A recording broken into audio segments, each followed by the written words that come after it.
Hey everybody, it's the coach. This is a special edition of Wild Card Weekend on EA Sports. Coming up, we've got a good one on tap between America's team, the Dallas Cowboys, and the Tampa Bay Buccaneers. Kickoff is moments away, so let's get you out to our commentators. And standing by for the call are Brandon Godden and Charles Davis. All right, Coach, thank you very much. It's the National Football League presented by EA Sports. Tonight, it's the NFC's turn to take center stage as we've got a wild card matchup on tap between the Dallas Cowboys and the Tampa Bay Buccaneers. Hello, everyone. Welcome to the postseason on EA Sports. Alongside Charles Davis, I'm Brandon Godden. And, Charles, that's really all I need to say to get you fired up. It's the postseason on EA Sports. And no one's more fired up than the guys who are going to be playing in this game. This is what they fought for all year long. Go back to the OTAs, the mini camps, training camp, throughout the season to get to the playoffs. The intensity level will be off the charts.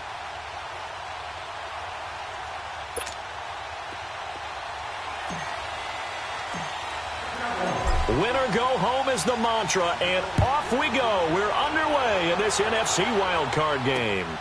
This is fielded at the goal line.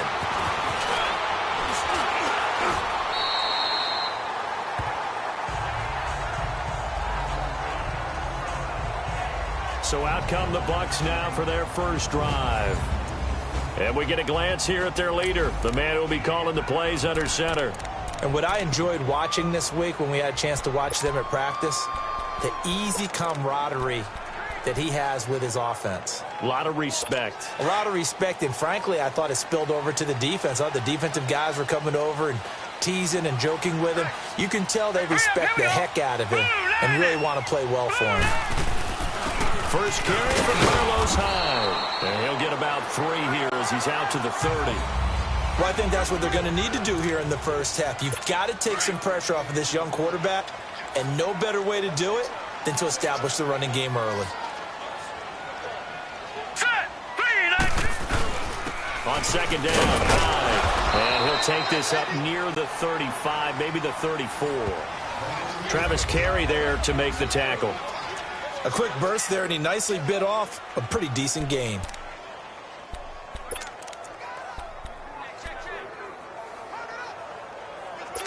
An early test, 2 plays in. This is 3rd and 2. 4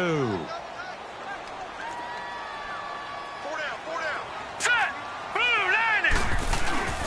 Off the bootleg. Larson. He finds Roberts, complete. A nice pickup there, 10 yards, and it'll move the sticks. A Hall of Fame coach once said, there are no medals for trying. And that wasn't a trying effort, was it? That was a winning effort. How about that great catch? Excellent. They know, hey, you lose this game, you get a ding or 2. You got 7 months to heal. They're going to go all out. First down, a run with Hyde. And he'll be brought down at the 50 after a gain of about 5. And, Charles, despite this list of key inactives that we see here, they've obviously still been pretty successful. Give everyone credit for this one, because to me, when that happens, key guys are out, the next man steps up and plays well, but that starts with the organization itself, all the way through. No excuses for guys being out, finding guys who are capable backups who can step up and play when they need them, and we've seen the results of that. This team knows how to work through things. He lost 2 there, and it's 3rd down. There is no doubt that Geno Atkins is really strong and stout at the point of attack, but I love his suddenness, the ability to make plays, to be in one spot, and then he's gone. And into the offensive backfield, he's a heck of a player. And there, a big TFL, tackle for loss. Hard to believe that his father, Gene Atkins, was an NFL defensive back. Has bred this big defensive tackle. And he overshot him there. It's out of bounds, incomplete. They were trying to liven up this playoff game very early on. Pretty deep throw, but good coverage. I think they were counting on the defenders being a little tight, a little over-anxious early, and trying to catch them flat-footed and get a big play.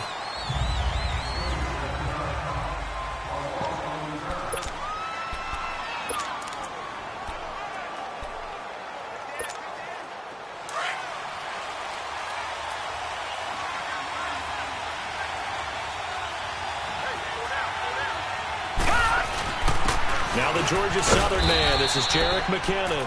He'll rumble for about 6 up across the 20 to the 22.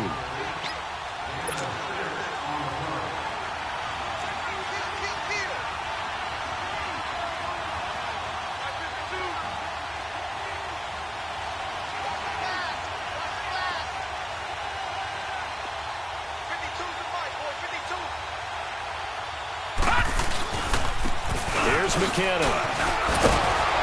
And he'll be brought down. Oh, that's a face mask. Certainly looked like it. Indeed, here come the flags. Personal foul. Face mask. Defense.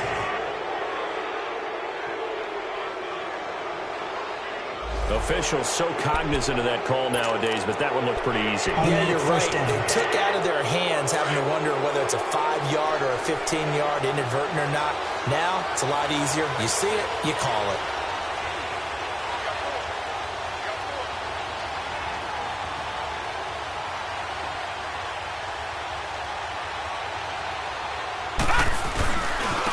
They run it with McKinnon. And nothing doing. He's immediately taken down at the line of scrimmage. No gain on the play there. Second down.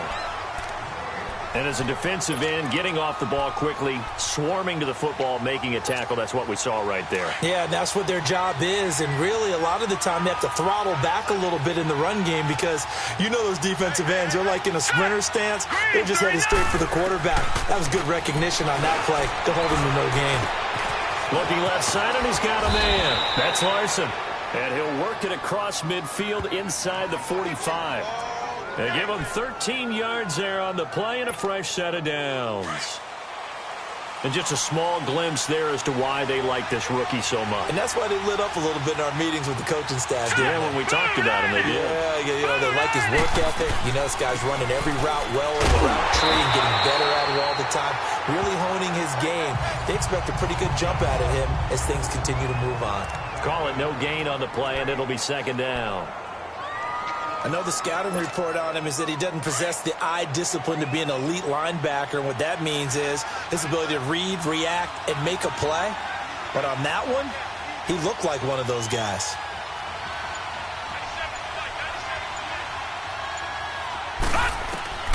Throwing on second down, Daniel. And the tight end, Olsen, right side. No gain that time on the completion, and it'll be third down. That was impressive to me because while it was a pass play, they still rallied to the football like they were filling running lanes, and they were able to put the receiver on the ground.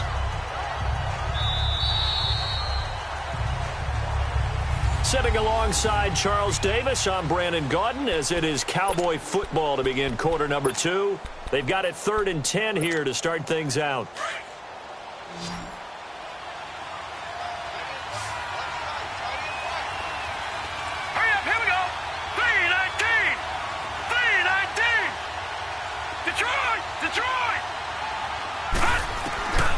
From the gun, here's Daniel. Oh, the Buccaneer pressure too much. Down he goes. Yannick Ngakoue in there to drop him for a 6-yard loss, and that'll lead to a 4th down.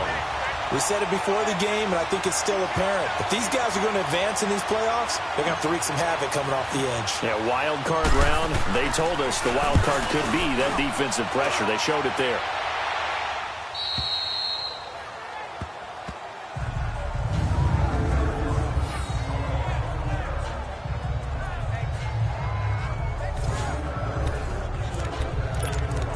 Now this offensive unit ready to see what they can do here. I guess you could say they're kind of fortunate to be in the position that they're in, able to host as a division champ, because it's really one of the weakest divisions in the NFL.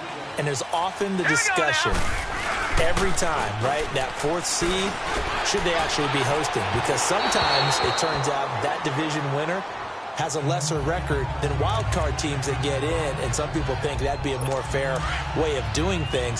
But I got to tell you, I personally like it. The winning a division title, I don't care what the division, how it's ranked, it still means something to me, and I like the fact that they get the host. I think that that's the reason you have the divisions. If you didn't just stack them all up and take the best 6 records, but there's a division for a reason, and the champion hosts the first round. And the first rule of thumb in building a team, Build a team to win your division. Beat those teams first, then you go from there. There will always be a place for methodically marching the ball downfield, but when you can pick it up in big chunks and strike like that and have explosive plays, that's often the difference in winning and losing. Those types of plays that can knock a defense off balance, that'll drive a team towards a victory. And they get him down, but not before he takes it across the 40-yard line. 11 more yards that go around, a first down as well. Whenever we meet with coaches and they always talk about wanting to establish running the football, it's oftentimes with a good tight end who can control the line of scrimmage and the point of attack, and they're becoming harder to find because the colleges are giving us a whole lot of receiving tight ends, former wide receivers who can run, not necessarily block very well. In this case, though, we saw two tight ends on the field, both of them with the ability to block, and he ran the ball successfully behind that power set. Officially no gain on the play, and it's second down. You mentioned very early on the need to establish a running game for this young QB. They really haven't been able to do that, though, in the first half. So that means what in halftime? Adjustments time, right? Figure out what they are, figure out the things that they really want to accomplish, and who to run behind. Which are your better blockers? Find those guys and get in that direction. And he'll take this for about 4 up to the 46-yard line. One thing to keep in mind, partner, especially in the second half, when you've got a running back of this size, of these dimensions, I can just tell you, attrition does set in for a defense because you're excited about hitting him in the first half. Maybe not so much in the second half, and some of these shorter gains turn into bigger runs later. On third down, Larson, and this is going to be incomplete. Sometimes the coverage is so good, no matter what you're doing on offense, you just can't shake anyone free. They try their best to find someone open, but they took away every passing alley, every angle, and shut the play down.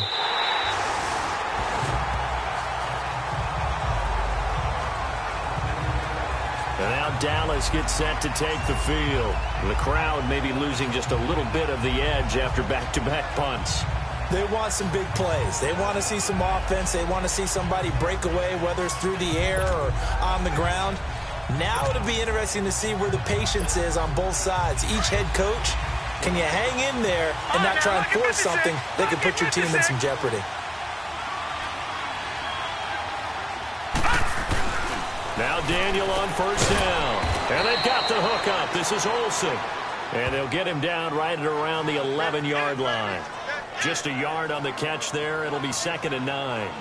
Well, they're unable to convert that into much, but it's never a bad idea to try to get the ball into a tight end of his caliber's hands and see what kind of disruption he can cause. Black 99 Philly, here we go.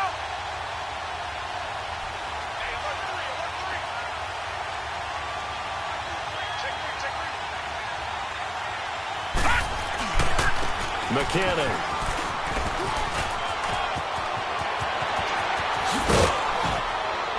And way up past the 35 before he's taken down. 25 yards the pickup there, and also a first down. 2 minutes remain in a scoreless first half. Back with more NFC playoff action after this. Coming up at the half, we remind you that we're going to do what we've done all year. We'll get you down to Jonathan Coachman in Orlando. Coach will have the lowdown of what's going on here in this wild card weekend as we begin the road to the upcoming Super Bowl. Detroit! Detroit! Daniel on first down. Dancing to his left. And his throw's going to be incomplete. Greg Olsen was the intended target. That'll bring up 2nd down. But one thing that I've liked defensively is that they've shown him a lot of different looks here in the first half. They've come after him. They've sat back. I think that's what you need to do to keep an offense guessing. And they certainly have kept them on their toes. That's why they haven't had much success on the scoreboard. They'll try again from the 36 on 2nd and 10. Now McKinnon. And unable to get downhill there as he'll take this up to about the 37. 2 yards on the carry there, and it's going to lead him to 3rd down. Pretty good little two-play sequence there. You force the incompletion, then a very short pickup. Yeah, now maybe you bring in an extra defensive back or two because you want to try and defend on 3rd down. They like to play those nickel or sub packages, don't they? All right, now, lucky 56. Lucky 56.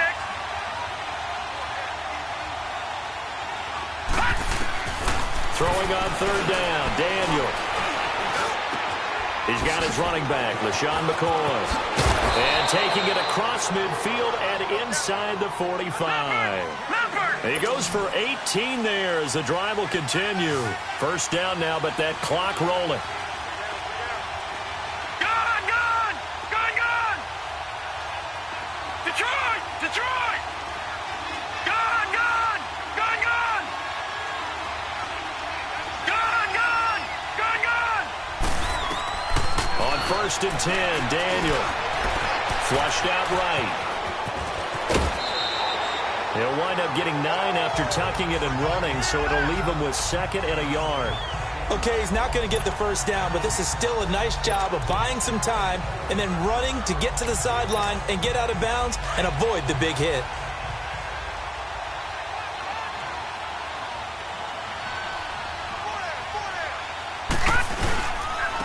And they'll try the ground game here with the running back. And he's going to get it down to the 33-yard line here. 2 yards on the pickup there, but it's enough to give him a new set of downs. Now whistles come in. We're going to get a timeout here by the offense, as the clock will stop with 33 seconds to go in the first half. Could we get a touchdown in this first half after all? It's first and 10.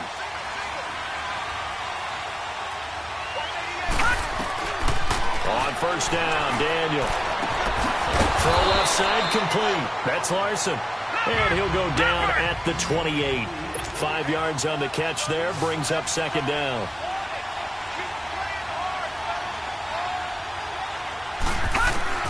Here's Daniel now on second down. Being chased out left. 8 yards that time, able to take off, and the result is a first down.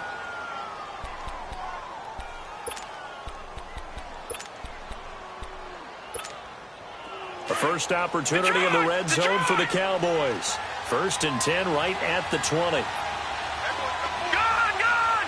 Gone, gone! All right, now, lucky 56. Lucky 56. From the red zone now, Daniel. His throw caught at about the 5. Now a timeout taken. Perhaps a chance for one more quick play and then another timeout if they hurry. We'll see.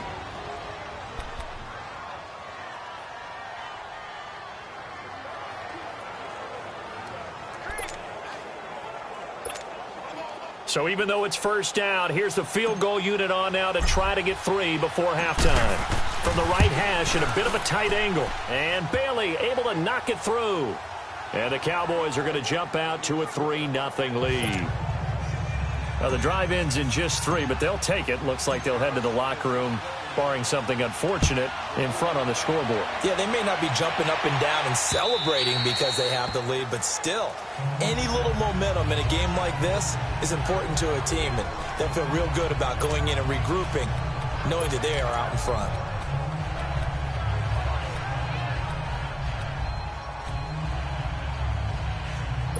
Final play of the first half, barring a penalty, as they come up on first and 10.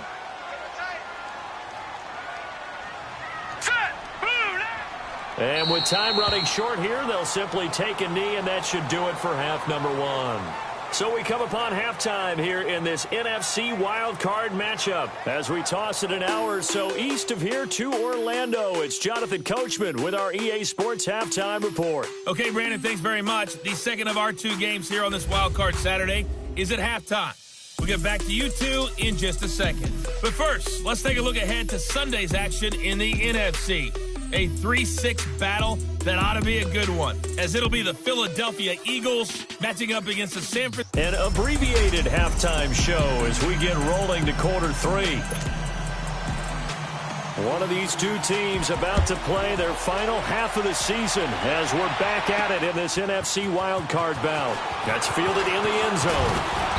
And he'll get it up to about the 26-yard line just across the 25.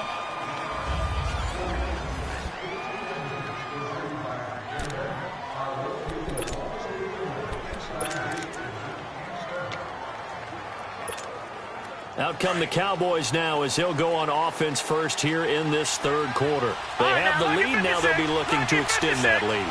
And this is where I enjoy talking about one of my favorite subjects, tendency breaker. And the defense has it covered. It's intercepted. Picked off near the 34. And this one will be brought back to the 22. First possession of the third quarter, an interception, so maybe a second-half tone setter. Indeed, and not the tone they wanted to set. That's the equivalent of running out the wrong door and running into your pool instead of running out onto the field. A real dud for that one. Has that happened to you before? No, but I've heard stories. And he's got it. Caught in the end zone. Touchdown, Tampa Bay. Quincy Enunwa, a 22-yard touchdown grab. And the Bucs capitalize on the short field as they take it in for 6. Well, that didn't take long. The turnover instantly almost turning into points. And when that happens, a lot of teams have the mentality of let's strike right now. You've got them off balance after the turnover or the takeaway. Let's go get it. And that's exactly what they did. This will be taken to the back of the end zone. That's a good way of putting it. And I can't wait to see what they decide to do with play calling, because a one-play drive where you throw an interception. Intercepted. Picked off near the 29. And he will score. Touchdown, Tampa Bay. Short throw, pick 6 right there. Those linebackers, they love when those short throws come and those eyes get real wide, don't they? How about the anticipation on the play? Reading, reacting, and then the ability to catch the football and take it in the opposite direction. This is fielded a couple yards deep. And he's up past the 20 to the 22-yard line.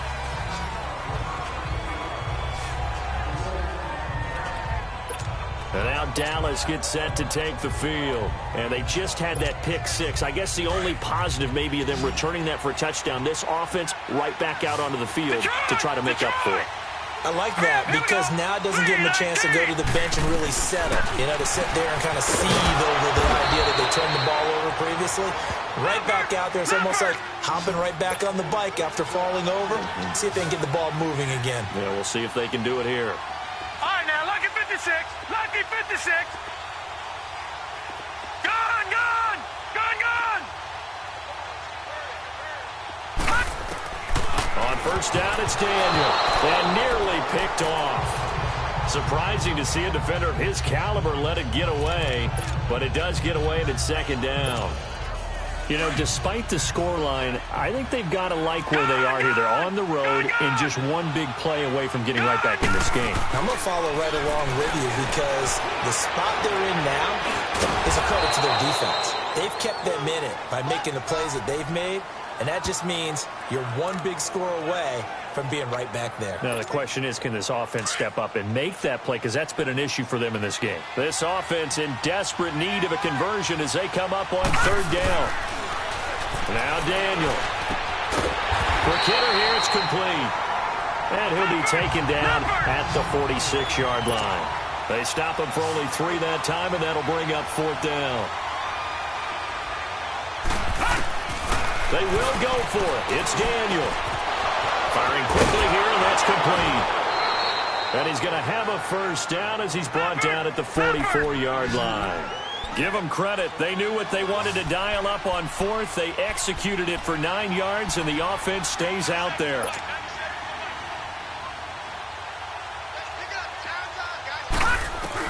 A first down throw for Daniel. And caught left side, Olsen.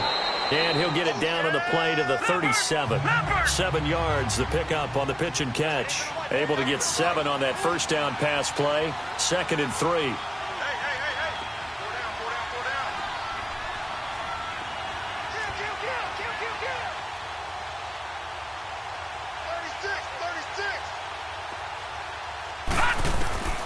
Throwing again is Daniel. He finds his man, the tight end Olsen. And he'll go down here at the 35-yard line.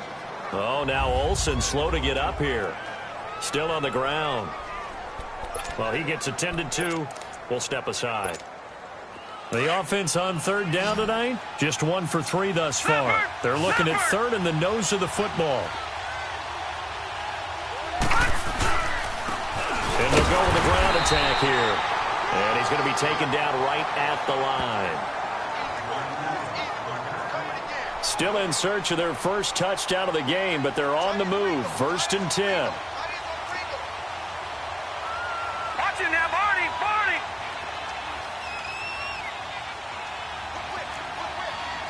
All right, now, lucky 56.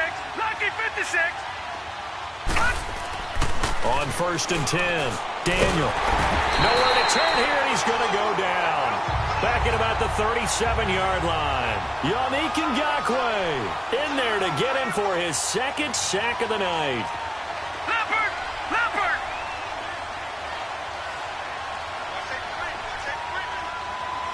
Gone!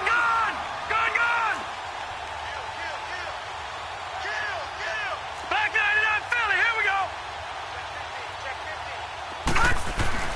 On 2nd down, here's Daniel. And the pressure gets to him again. Yannick Ngakoue in there to get him again. The 3rd time he sacked him here tonight. Okay, let's go back a little bit and see if my schooling comes to the front. What's that old saying? Those who forget the lessons of history are doomed to repeat them. That's the same guy who's gotten back-to-back sacks. I think a double team may be in order. Back 99 Philly, here we go! 3rd and long, it's Daniel.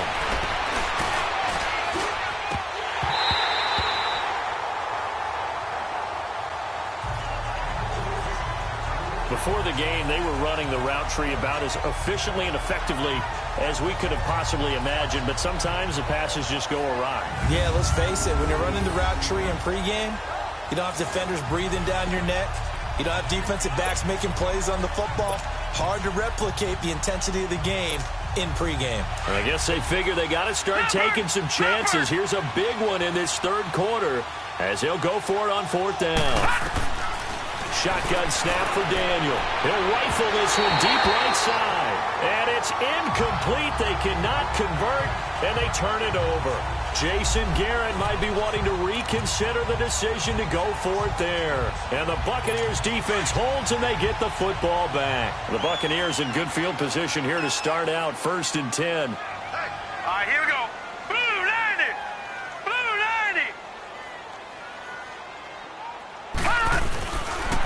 They'll try to fire up the running game with Hyde. And he'll lose yardage here. Back at the 41. That's going to go as a loss of a yard, and it'll be 2nd down. An interesting and intriguing decision there defensively because they kept extra DBs on the field despite seeing the multiple tight end look that came out for the offense. I thought they were going to switch out of it. I didn't know if they felt they didn't have time or what the case was. Well, in any event, the extra speed allowed for great penetration as they stuffed that one behind the line of scrimmage. And now whistles and a flag, and I think we got a jump here. Neutral zone infraction, defense.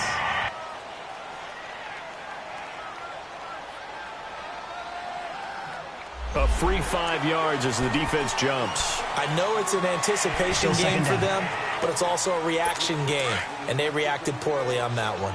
And now they face a 2nd and 6 after the penalty. All right, here we go. 3-19. Off play action. Larson. Letting one go deep for a noon walk. And at the 7-yard line, the catch is made.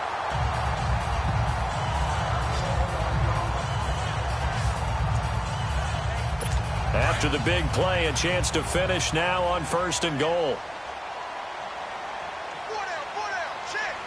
Here we go now. They'll run for it with Hyde. And he'll take it into the end zone. Touchdown, Tampa Bay. Carlos Hyde taking it in from 2 yards out. And the Buccaneers here finding a way to stretch their lead. But look, this is a team, Charles, they faced adversity all year long. They had to fight and claw to win that division. But they're putting it all together here in the wild card game. Feels like a statement, doesn't it? An absolute statement game, a message to the top seeds. Overlook us at your own peril. We're pretty darn good. Sturgis out now to kick this one off. This will be taken to the back of the end zone. And all that worked, but he stopped where he ultimately would have been, and he's simply taken a knee, and that's the 25-yard line. And now Dallas gets set to take the field. And last time out, went for it on 4th down, turned it over, gave them great field position, turned into 6 points, so they've got to recover here, Charles. It's amazing what one decision can do in the chain of events, right? The decision to go for it on 4th down. Caused all of that. It caused every bit of it, but it showed confidence. Hey, I got confidence in you guys. Go pick it up for them. Didn't happen. Also showed confidence in the defense. They didn't pick up their end of the bargain, so now they've got to come back out. Well, this is taken in. It's complete. And able to rip off a big chunk of yardage before being dropped inside the 40. A good pickup there, 26 yards. Back to throw, Daniel. Hits his target, the tight end, Will Tye. And brought down, but not before they're inside the 25. Another nice gain, 16 yards there, and a first down again.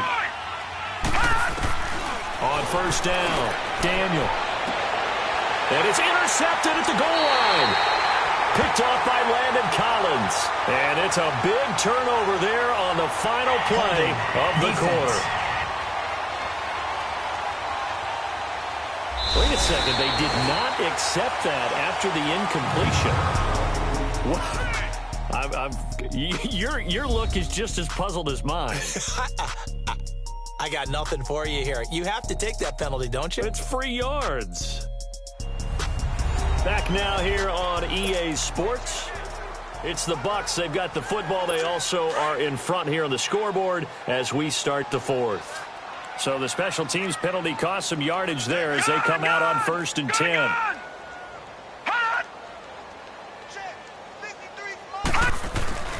A 10th carry for Hyde. And he goes nowhere. He'll lose yardage back at the 17.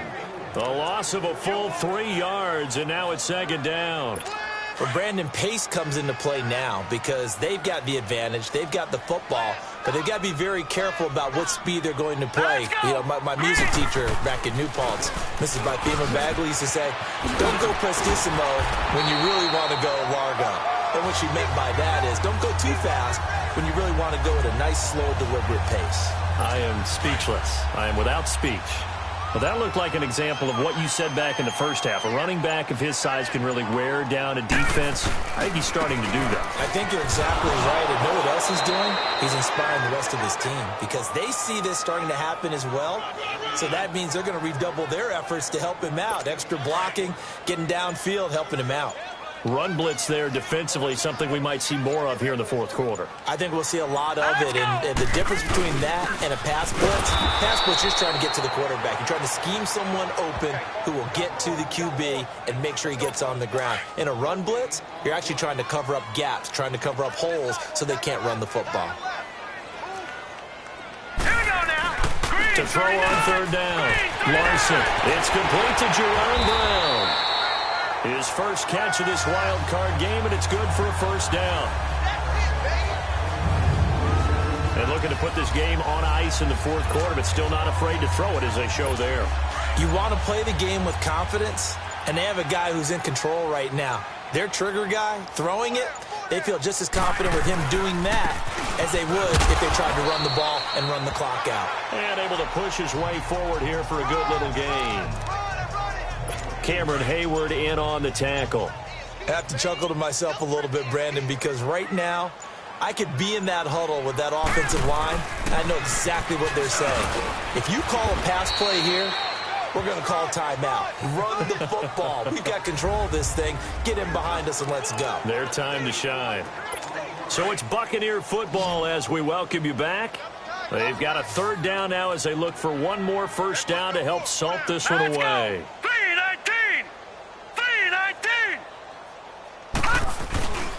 They'll run it. Here's Hyde. And he's going to have the first down, yardage to the 35. Just 4 yards on the pickup, but that's good enough to extend the drive. Starting to look like this drive, it may be the final nail in the coffin.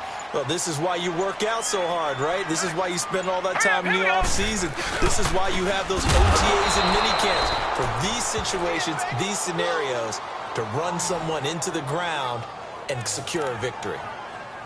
Maybe just a slight detour on what's been a strong drive. Here's 2nd and 11.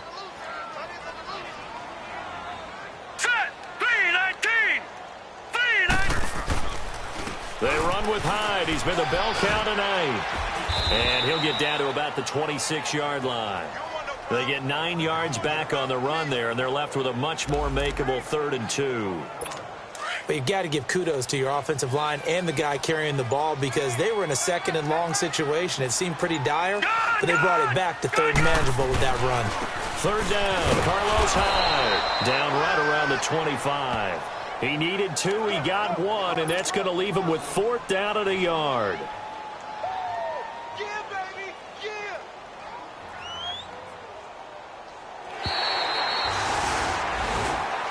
Their season ends here, a tough way to go out. And the goal was to not just get to the wild card game, which they did, but to win it. And so now, how negative do you look at that? They got there, had an opportunity, and for some teams, they have to lose games like this before they learn how to win them in later seasons. So that'll do it. For my partner, Charles Davis, and the best darn crew in the industry, I'm Brandon Gaudin. This has been a presentation.